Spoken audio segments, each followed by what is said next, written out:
Gilles, les grandes gueules en direct sur RMC et RMC Story. Gilles William Goldnadel et Nora Malagré. Nous sommes avec Didier Giraud. On parle de la cantine à 1 € du petit déjeuner gratuit. Nous sommes avec le maire républicain de Poissy, Carl Olive. Il est avec nous. Bonjour Carl. Bonjour monsieur le maire. Merci d'être avec nous. C'est une bonne idée. Ça peut vraiment aider cette cantine à 1 € et ce petit déjeuner gratuit.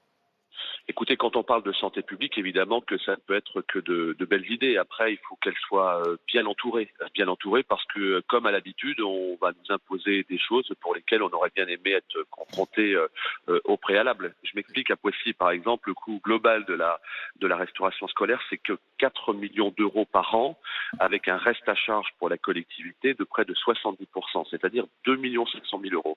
Avec l'effectif constant, c'est-à-dire que des élèves qui viendraient donc désormais manger en zone prioritaire de ville, ce qu'on appelle les quartiers prioritaires de ville, à effectif constant, c'est un coût supplémentaire de 79 000 euros pour la collectivité par an. Carl Olive, ça veut dire qu'en fait, avec cette mesure, il y a des gamins qui ne mangeaient pas à la cantine qui vont venir s'inscrire à la cantine ? Exactement. Je prends le cas par exemple de la ville de Toulouse ou de Montreux, c'est plus 25% d'augmentation des effectifs. Et encore une fois, ce n'est pas un sujet. Mais ces enfants mangeaient où avant ? Soit ils mangeaient chez eux, ce qu'on appelle des demi-pensionnaires, soit des externes. Soit des effectivement externes. Donc fort est à parier que par exemple pour simplement 25% d'élèves en plus dans nos collectivités, ça représente un coût supplémentaire de 125 000 euros. Donc les parents vont mettre leurs enfants à la cantine parce que c'est moins cher en fait, c'est ça ? Exactement. En gros, à Poissy, le premier prix, entre guillemets, pour un enfant, c'est 2,60 €. Donc, il y a une prise en charge qui va être faite par l'État de 2 €. Le reste à charge, il sera effectivement pour la collectivité. Alors, nous, on veut bien tout entendre. Mais par exemple, je regardais avec mes équipes ce matin, on est déjà sur un transfert entre les passeports qu'on traite, entre le PAX maintenant qu'on traite également, et la fin des emplois aidés, on est sur un coût supplémentaire de 210 000 euros chaque année. Moi, je veux bien, mais il faut qu'on ait un contrat gagnant-gagnant. Alors, il y a une question pour vous de la part de notre agriculteur, monsieur le maire. Déjà, la première chose, c'est connaissez-vous le coût réel des repas de votre commune ? Quels sont-ils ? Et du coup, 4,50 €. Combien, pardon ? 4,50 €. Donc vous êtes dans la moyenne nationale, c'est 4,50 € le coût de revient. Donc ça veut dire qu'à 1 €, il y a un différentiel de 3,50 €. Moi je trouve que c'est dangereux de faire croire aux gens qu'un repas ça peut valoir que 1 €. Et du coup c'est 79 000 € qui va manquer. Comment vous allez faire ? Vous allez jouer sur la qualité pour les retrouver ou ? C'est-à-dire que ça, c'est une vraie belle question. D'ailleurs, moi qui suis pour le cercle vertueux de l'économie locale et je bosse en circuit court, quand on bosse en circuit court ou pour des produits bio tels qu'on essaie de les mettre dans les collectivités, ça a un coût et c'est normal. Donc ça, c'est une très belle question. Et la seconde chose, c'est se demander si effectivement aujourd'hui, à 1 € on est capable de sortir de la cam de bonne qualité. Voilà, ça, c'est une vraie belle question. Et là, on n'a pas parlé des petits déjeuners gratuits, messieurs. Non, mais je veux dire, justement, pourquoi quel est l'impact ?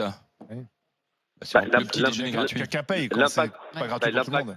L'impact, encore une fois, c'est pour le coût supplémentaire à la collectivité qui n'est pas totalement compensé. Donc ça va alourdir à nouveau les charges de fonctionnement sur le budget global de la ville, qui est déjà ponctionné de 210 000 € chaque année à Poissy par rapport à des transferts de l'État qu'on n'avait pas auparavant. Mais vous n'êtes pas obligé de le faire. On n'est pas obligé de le faire. Enfin, ça c'est facile à dire. Qu'on n'est pas obligé de le faire.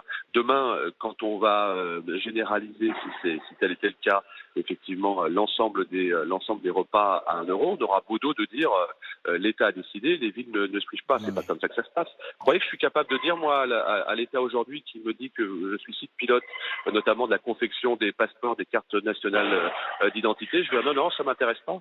Oui, mais vous voulez, excusez-moi, Carl Olive, les maires, vous êtes assez paradoxaux. Vous n'arrêtez pas de dire, et notamment dans le cadre du grand débat, on veut de la décentralisation, c'est au plus près de la mairie qu'on doit traiter ce genre de choses de la vie quotidienne. Et puis quand on vous donne de nouvelles responsabilités, vous vous plaignez en disant, mais oui, on va pas y arriver. Enfin, c'est très contradictoire comme discours. Je suis pas d'accord du tout. Je suis pas d'accord du tout. Moi, je parle de contrat gagnant-gagnant. Quant à Poissy, je l'avais dit aux grandes gueules d'ailleurs. On fait 5 millions d'euros d'économie de fonctionnement en 5 ans, que je n'augmente pas la pression fiscale locale. Donc, je donne du pouvoir d'achat à mes administrés. Je souhaite simplement que l'État donne une prime aux bons élèves. En l'occurrence, ma dotation globale de fonctionnement, ma DGF, continue de baisser. Il est où le contrat gagnant-gagnant ? Si demain vous faites des économies, plus elle baisse ? Pardon, excusez-moi. Plus vous faites des économies, plus la dotation de l'État baisse. Exactement. Plus je fais d'économies, plus la dotation d'État baisse. Vous savez pourquoi? Parce que oui, mais c'est comme ça que ça fonctionne. On dit que le potentiel fiscal est important. Donc en gros, on me dit, vous n'êtes pas content, augmentez vos impôts. Ça, c'est formidable pour être en frontal avec les administrés. Moi, je suis pas d'accord. En revanche, sur l'autonomie, la décentralisation dont vous parlez, évidemment qu'on est fortement demandeur. Un tout petit exemple. Le mur d'enceinte de ma prison à Poissy s'est éboulé il y a 10 jours. On est passé à 2 doigts d'un drame. Depuis 2 ans, j'ai prévenu l'État. Il y a 10 jours, ça fait longtemps qu'ils sont partis, les détenus, quand même. J'ai pas osé faire la vanne. Il y en a beaucoup qui sont partis depuis des détenus. 10 jours. Depuis 2 ans, je dis à la chancellerie, ça va tomber, il faut intervenir. La chancellerie me dit, on n'a pas l'argent pour intervenir. Si moi, on me dit, il y a 2 ans, débrouillez-vous, je peux vous dire que je fais un emprunt d'investissement et mon mur aujourd'hui il est rétabli. C'est ça que je réclame en termes de décentralisation. Oui. Merci monsieur le maire de Poissy, Carl Olive, merci d'avoir été avec nous, Gilles William. J'avoue très franchement que quand on m'a posé la question sur initiative de la ministre si c'était une bonne idée, je pensais que l'État assumerait, elle a les frais de pouvoir. Mais ta naïveté nous séduit toujours. Mais moi, c'est ma fraîcheur d'esprit qui plaît. Donc voilà. Non, mais alors là, je comprends parfaitement le raisonnement. Tu vois, et Nora Didier, j'ai un mail de Nina qui m'écrit sur internet rmc.fr. Salut les grandes gueules, c'est vrai que ça peut paraître une bonne idée, le petit déjeuner gratuit et la cantine à 1 euro. Moi, je suis plus pour la responsabilisation des parents, que les parents viennent à l'école et qu'on leur fasse un peu la leçon et qu'on leur explique aujourd'hui comment on prépare à manger aux enfants, comment on se lève le matin pour leur faire à manger. Voilà aujourd'hui ce dont ont besoin les parents et pas qu'on leur tende toujours tout et que ce soit gratuit. Voilà ce que m'écrit Nina. C'est dur, elle est dure Nina, je peux la comprendre mais je la trouve un peu dure d'aller donner des leçons aux parents, chacun fait comme il peut, surtout. Oui, mais il y a des parents sûr qu'il y a une déresponsabilisation des parents. Voilà, J'en suis pas complètement convaincue. Moi, j'ai des amis qui sont dans une telle galère que c'est pas une question de déresponsabilisation. C'est une question qui partent. Et le matin, tes amis n'arrivent pas à faire le petit déjeuner aux enfants? Ils sont pas là en fait parce qu'ils se lèvent pour aller à l'usine. Ils peuvent pas le préparer avant de partir ou quoi que ce soit. Pas toujours, c'est pas toujours aussi facile et puis ils ont pas toujours les sous.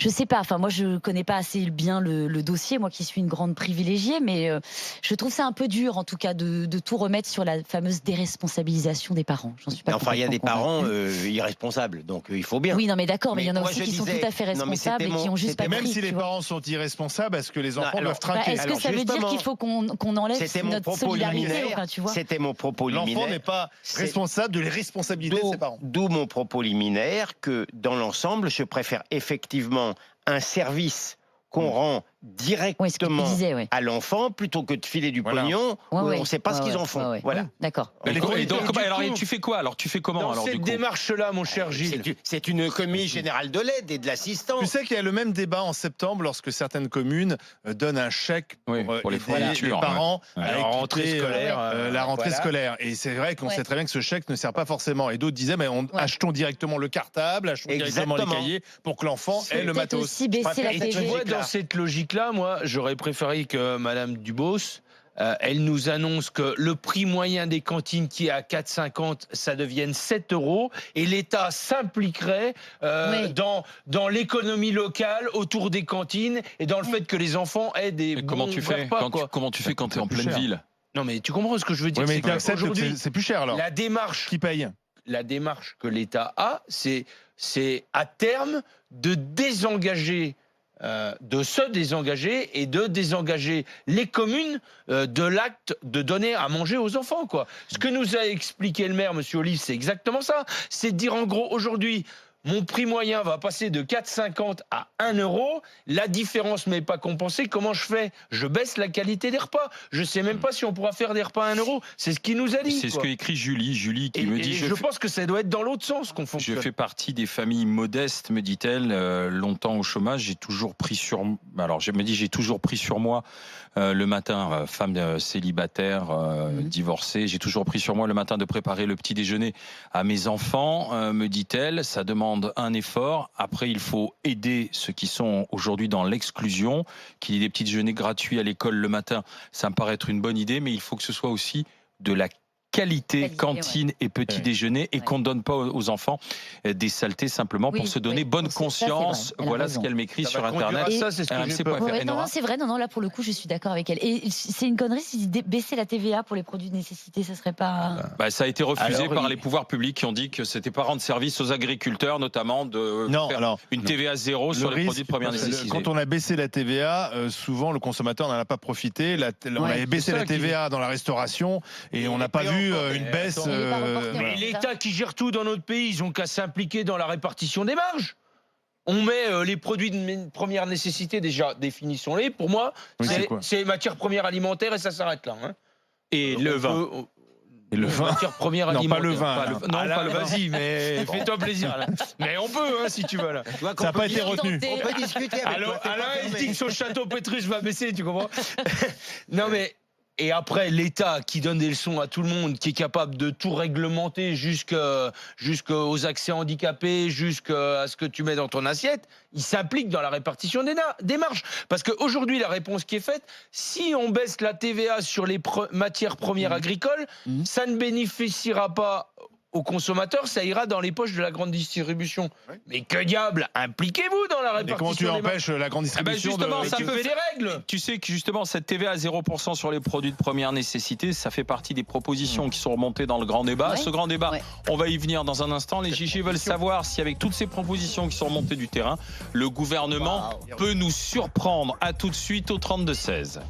RMC, 9h midi, les grandes gueules.